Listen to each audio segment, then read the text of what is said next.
welcome to Voice of Her Own, Living and Learning. I'm Allison Kinnear, and today we are talking about confronting sorrow. And before I get into that, I want to talk about some people prescribe to the belief that we should only talk about joy or only talk about happiness or only talk about positive. And I believe that joy and positivity, I feel like I'm an optimist, like all of that is super important.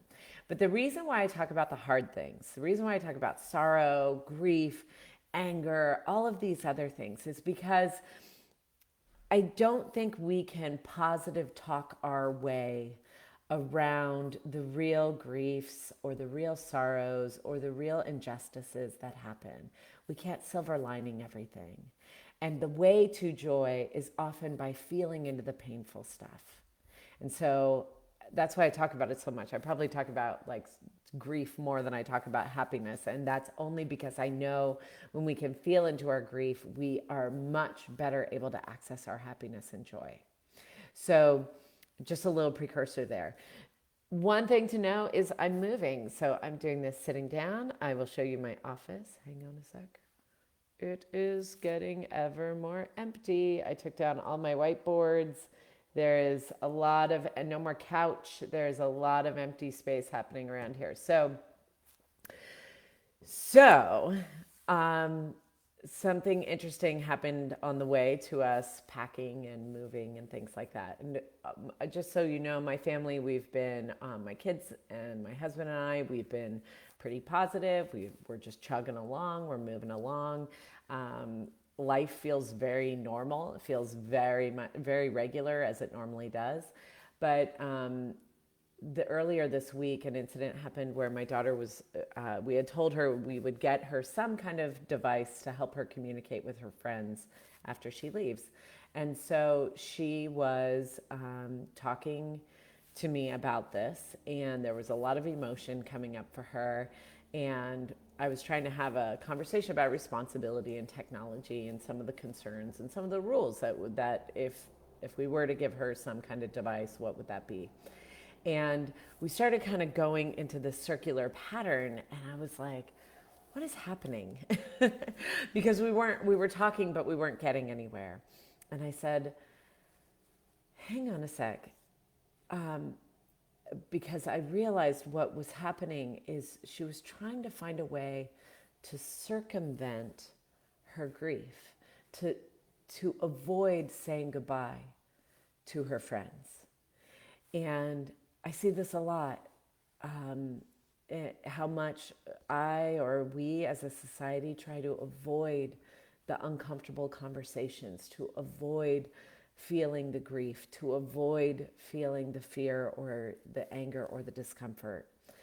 And I just kind of recognized it in the moment, and I said, hold on a second. We sometimes, like this time right now, we need to just let our hearts break. This is our time. We only have less than 2 weeks left. And it is our time to just let our hearts get broken open. And we'll pick up the pieces later. But there's no amount of technology. There's no amount of Legos. There's no amount of things that can keep us from our hearts getting broken open. And our job right now is just to allow life to do that. To allow life to let our hearts get broken.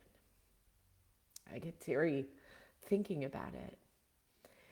And I shared this with a very intimate group of friends and colleagues that I'm a part of. And they said, wow, I don't think anyone ever taught me about sometimes we need our hearts to be broken.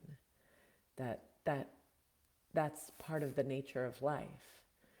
And to me, this is where surrender comes in. And it's not surrender in like I wave a white flag and I give up, but it's rather surrendering to the reality of what is. And what is sometimes is sorrow. And what is sometimes is grief and saying goodbyes and having to let our hearts get broken.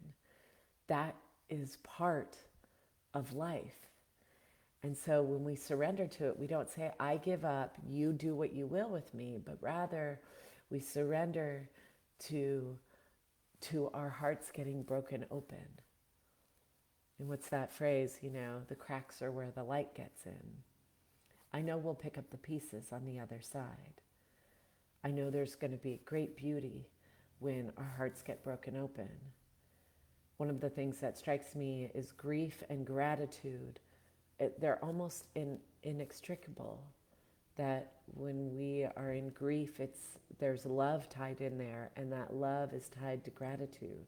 And so grief and gratitude are often very much intertwined. And that's the case here. We're having to say goodbye. And so our grief is mixed with our gratitude for the friendships and relationships that we have. And so sometimes when it comes to confronting sorrow, is that we have to let our hearts get broken. And there's nothing wrong with that. There's nothing bad with that. It's going to happen anyway. That's the thing. It doesn't matter how many things we buy or how many things we distract ourselves with or numb ourselves with. It's going to happen anyway. And so why not allow it to happen? Why not be present for it to happen? Why not break open with it? Because it's like those geode rocks. They don't look like much on the outside, but when you break it open, there's such beauty in there. And sometimes we have to allow our hearts to break. So I just say this because I know that for us, it's about moving. But it's also about, oh, Emma, I just read your note. Ooh, makes me tear up. Thank you. I know that for us it's moving, but we also have an election coming. We also have globally the COVID is on the rise, and life is still happening.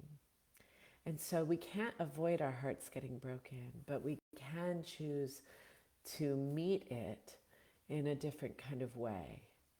We can choose to make that our jobs, is to just allow it to get broken the way it's going to protect what's still important, to protect what's still in integrity. But we don't always get to protect our hearts. Sometimes things happen that just allows for them to break anyway. So thank you, Emma, for being here. Thank you for anyone who's watching. I know even watching a video called Confronting Sorrow is a hard thing for even people to watch, to tune into. So if you're here watching it, just kudos to you. I wish you a full week of living and learning. And if your heart needs to break, just make that your job. And I'll see you next week. It'll be my last week here in Washington State. And then I'll see you on the other side of the country at the Cape Cod. That's where we're heading to first. And then we'll be heading north from there. But I'll see you next week here. I don't know. Maybe the antlers will be here. Maybe they won't. Who knows? And then I'll see you on the other side after that. Take care.